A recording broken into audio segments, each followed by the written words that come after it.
भगवान श्री कृष्ण जी ने श्रीमद्भागवत गीता में कहा है कि कर्मण्येवाधिकारस्ते मा फलेषु कदाचन मा कर्मे फलहे दुर्भोर्मा संघोष व कर्मणे, अर्थात है मनुष्य तू फल की चिंता किए बिना करे जा, तुझे तेरे किए हुए कर्मों का फल अवश्य ही प्राप्त होगा।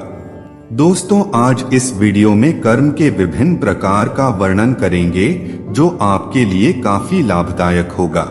वीडियो में आगे बढ़ने से पहले आपसे एक रिक्वेस्ट है, आप हमारे चैनल को सब्सक्राइब कर ले ताकि ऐसे ही ज्ञानवर्धक वीडियो आप तक पहुंचती रहे। दोस्तों, कर्मों का फल हमें अवश्य मिलता है। जैसे भी कर्म किए होंगे वैसा ही फल भी मिलेगा। आधुनिक होने के चक्कर में इस सत्य को मत भूल जाना।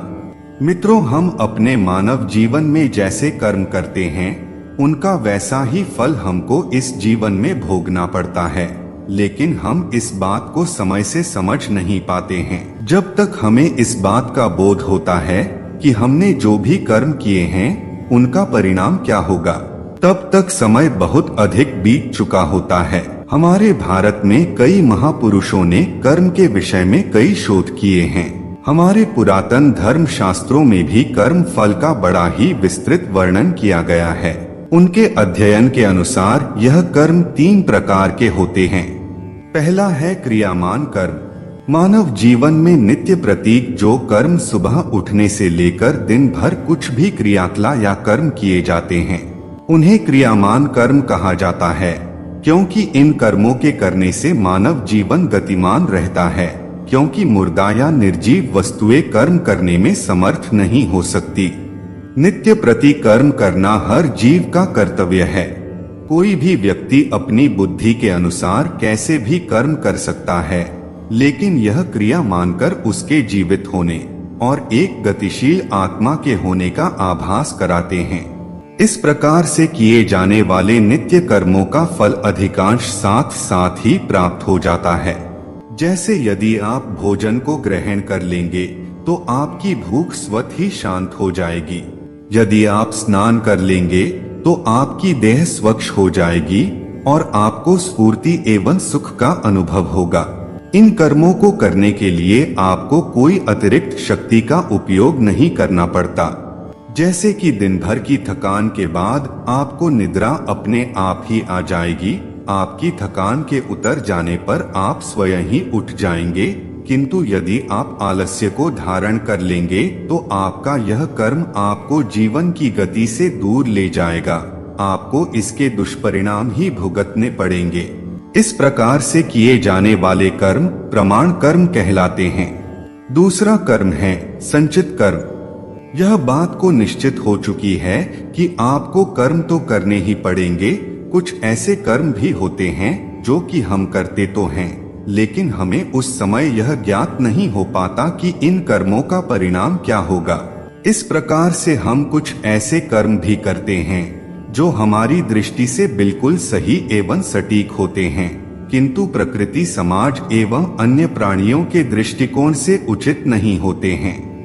हम यह अक्सर यह सोचते रहते हैं कि हमने जो भी किया उसका हमें अच्छा ही परिणाम मिलेगा, लेकिन कई बार ऐसा नहीं होता और हमें अपने कर्म करने की सोच में परिवर्तन लाना ही पड़ता है। इस प्रकार से कर्म करते हुए कुछ ऐसे कर्म भी होते हैं जो कि हमारे चित्त की अंतरक्षा में जाकर एकत्र हो जाते हैं। साथ ही उन कर्मों का फल भी जितने भी विद्यमान हो जाता है। जब हमें अपने इन कर्मों का फल प्राप्त नहीं हो जाता तब तक वह कर्म हमारे चित्त में भी समाहित रहते हैं। इस प्रकार के कर्मों को संचित करना अर्थात संचय कर रखे गए कर्म कहा जाता है। तीसरा कर्म है प्रारंभ कर। जब हमारे कर्म हमें उस दिशा की ओर ले जाते हैं जहां हमारे कर्म हमें पूर्ण रूप से फल देने को परिपक्व हो चुके होते हैं, तभी इन कर्मों का फल हमें मिलता है। इस प्रकार के कर्मों को प्रारब्ध कर्म कहा जाता है। इस प्रकार के कर्म हमारे अंतर मन में लंबे अंतराल के लिए एकत्र रहते हैं। यह कर्म कई दिन, कई माह, कई वर्षों तक अर्थात 15 साल, 20 साल, 50 साल, 100 साल या कई जन्मों, जब तक एक देर में एक आत्मा का वास है, तब तक भी हमारे भीतर ही विद्यमान रह सकते हैं। इन कर्मों में अच्छे एवं बुरे दोनों ही प्रकार के कर्मों का समूह होता है। जिस प्रकार से हम अपने दैनिक जीवन में एक ही दिन में कई प्रकार के कर्म करने पड़ेंगे, जिनमें से कुछ कर्म हमारे संक्षिप्त कर्मों में समाहित होकर अनंत काल के लिए विलीन हो जाते हैं। इस प्रकार से किए गए कर्मों का एक बड़ा भाग लाखों की संख्या में संचय कर्मों के एक विशाल समूह का रूप धारण कर लेता है। इस तरह से यदि हम विचार करें तो पाएंगे कि हम अपने एक मानव जीवन में लाखों संक्षिप्त कर्मों को एकत्रित कर लेते हैं।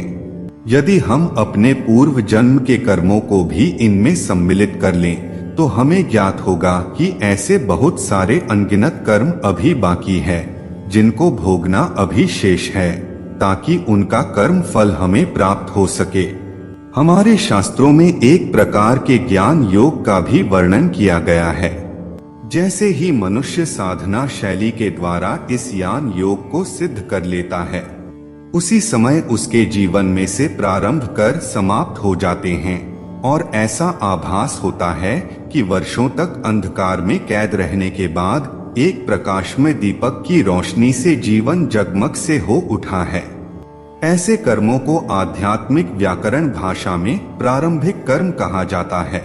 दोस्तों, हमारी यह वीडियो आपको थोड़ी सी भी लाभकारी लगा हो तो हमारे चैनल को सब्सक्राइब कर अपने दोस्तों को शेयर करें।